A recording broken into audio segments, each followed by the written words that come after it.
ఆర్థిక current affairs 1 June 2024లో భారతదేశ స్థూల వస్తువులు మరియు సేవల పన్ను జీఎస్టీ సేకరణ ₹1.74 ట్రిలియన్లకు చేరుకుంది. ఇది సంవత్సరానికి 7.7% వృద్ధిని సూచిస్తుంది.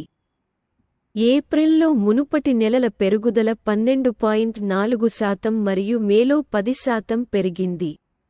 ఈ మందగమనం ఉన్నప్పటికీ ఆర్థిక సంవత్సరంలో సంచిత వసూళ్లు ₹5.57 ట్రిలియన్లుగా ఉన్నాయి. జీఎస్టీ పాలన స్థిరత్వాన్ని ఉటంకిస్తూ వివరణాత్మక పన్ను గణాంకాలను నిలిపివేసినప్పటికీ రాబోయే నెలల్లో ₹1.60 ట్రిలియన్ల కంటే ఎక్కువ బలమైన వసూళ్లు కొనసాగుతాయని ఆర్థిక మంత్రిత్వ శాఖ అంచనా వేస్తోంది. 2 మే 2024లో భారతదేశ ప్రధాన రంగ పరిశ్రమలలో వృద్ధి ఏప్రిల్లో 6.7% నుండి 6.3%కి క్షీణించింది. ఇది రంగాలలోని విభిన్న పనితీరుతో నడిచింది. హీట్ వేవ్ సమయంలో పెరిగిన డిమాండ్ కారణంగా బొగ్గు మరియు విద్యుత్ వృద్ధి వేగవంతమైంది. సిమెంట్ మరియు ఎరువులు వంటి రంగాలు కుదించబడ్డాయి. తగ్గిన క్యాపెక్స్, తగినంత ఎరువుల నిల్వలు మరియు తక్కువ డీజిల్ డిమాండ్ వంటి అంశాలు రంగాల ఉత్పత్తిని ప్రభావితం చేశాయి. ఈ డైనమిక్స్ యొక్క మొత్తం ప్రభావం పారిశ్రామిక ఉత్పత్తి సూచిక (IIP) పై ప్రతిబింబిస్తుంది. మే 2024కి 4 నుండి 5% మధ్య ముద్రించబడుతుంది. 3 reserve bank of India (RBI) ప్రకారం FY23లో 3.2%తో పోలిస్తే FY24లో భారతదేశ ఉపాధి వృద్ధి తాత్కాలికంగా 6%కి పెరిగింది. ఈ పెరుగుదల మొత్తం ఉపాధిని 643.3 మిలియన్లకు తీసుకువచ్చింది. ఇది మునుపటి సంవత్సరం 596.7 మిలియన్ల నుండి 46.7 మిలియన్ ఉద్యోగాలు సృష్టించబడ్డాయి. 4 RBI financial inclusion index (FI) index దేశవ్యాప్తంగా ఆర్థిక చేరికల పరిధిని కొలుస్తుంది. ఇది మార్చి 2023లో 60.1 నుండి 2024 మార్చిలో 64.2కి పెరిగింది. ఈ మెరుగుదల అన్ని ఉప సూచీలలో వృద్ధిని ప్రతిబింబిస్తుంది. 5 జూన్ 2024లో తయారీ మరియు సేవల రంగాలలో పటిష్టమైన పనితీరుతో భారతదేశ ఆర్థిక దృశ్యం గణనీయమైన వృద్ధిని సాధించింది. తయారీకి సంబంధించిన పర్చేజింగ్ మేనేజర్స్ ఇండెక్స్ (PMI) బలమైన నియామక కార్యకలాపాలతో 19 సంవత్సరాల గరిష్ట స్థాయికి చేరుకుంది. అదే సమయంలో 8 కోర్ ఇండస్ట్రీస్ ఇండెక్స్ FY25 ప్రారంభ నెలల్లో బొగ్గు మరియు విద్యుత్ వంటి రంగాల ద్వారా సంవత్సరానికి 6.5% వృద్ధి చెందింది.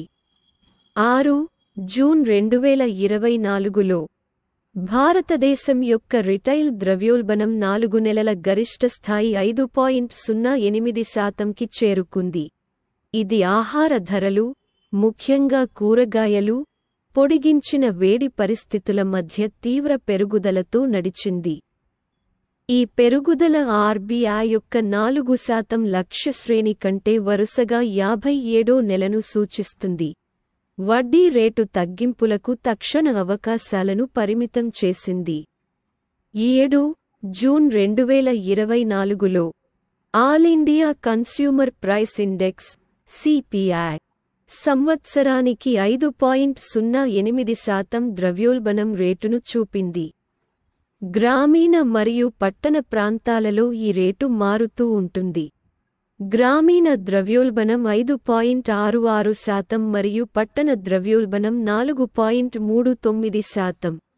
మే 2024తో పోలిస్తే గుడ్లు, మసాలాలు, మాంసం మరియు చేపలు మరియు పప్పులు మరియు ఉత్పత్తులు వంటి ముఖ్యమైన ఉపసమూహాల ద్రవ్యోల్బణం తగ్గింది.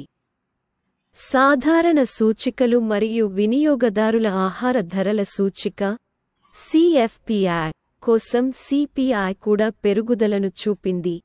గ్రామీణ సిఎఫ్పిఐ ముఖ్యంగా 9.15% పెరిగింది. ఈ గణాంకాలు భారతదేశం అంతటా జనాభాలోని వివిధ వర్గాలపై ప్రభావం చూపే విభిన్న ధరల డైనమిక్లను ప్రతిబింబిస్తాయి. 8. దాని తాజా వరల్డ్ ఎకనామిక్ అవుట్లుక్లో IMF ప్రస్తుత ఆర్థిక సంవత్సరానికి భారతదేశ జీడీపీ వృద్ధి అంచనాను 7%కి పెంచింది. ఇది మునుపటి అంచనాల కంటే 20 బేసిస్ పాయింట్లు పెరిగింది. ఈ అప్వర్డ్ రివిజన్ మెరుగైన వినియోగ అవకాశాలను ప్రతిబింబిస్తుంది, ముఖ్యంగా గ్రామీణ ప్రాంతాల్లో. భారతదేశ ఆర్థిక పథానికి మద్దతు ఇస్తుంది, అయితే IMF తదుపరి ఆర్థిక సంవత్సరానికి 6.5% నెమ్మదిగా వృద్ధి రేటును నిలుపుకుంది. 9.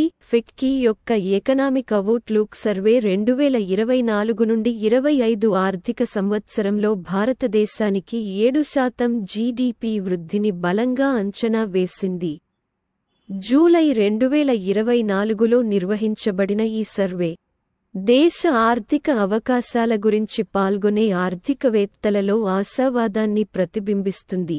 అయినప్పటికీ ప్రపంచ ఎదురుగాలులు మరియు ద్రవ్యోల్బణ ఒత్తిళ్ల కారణంగా జాగ్రత్త వహించాలని సూచించారు.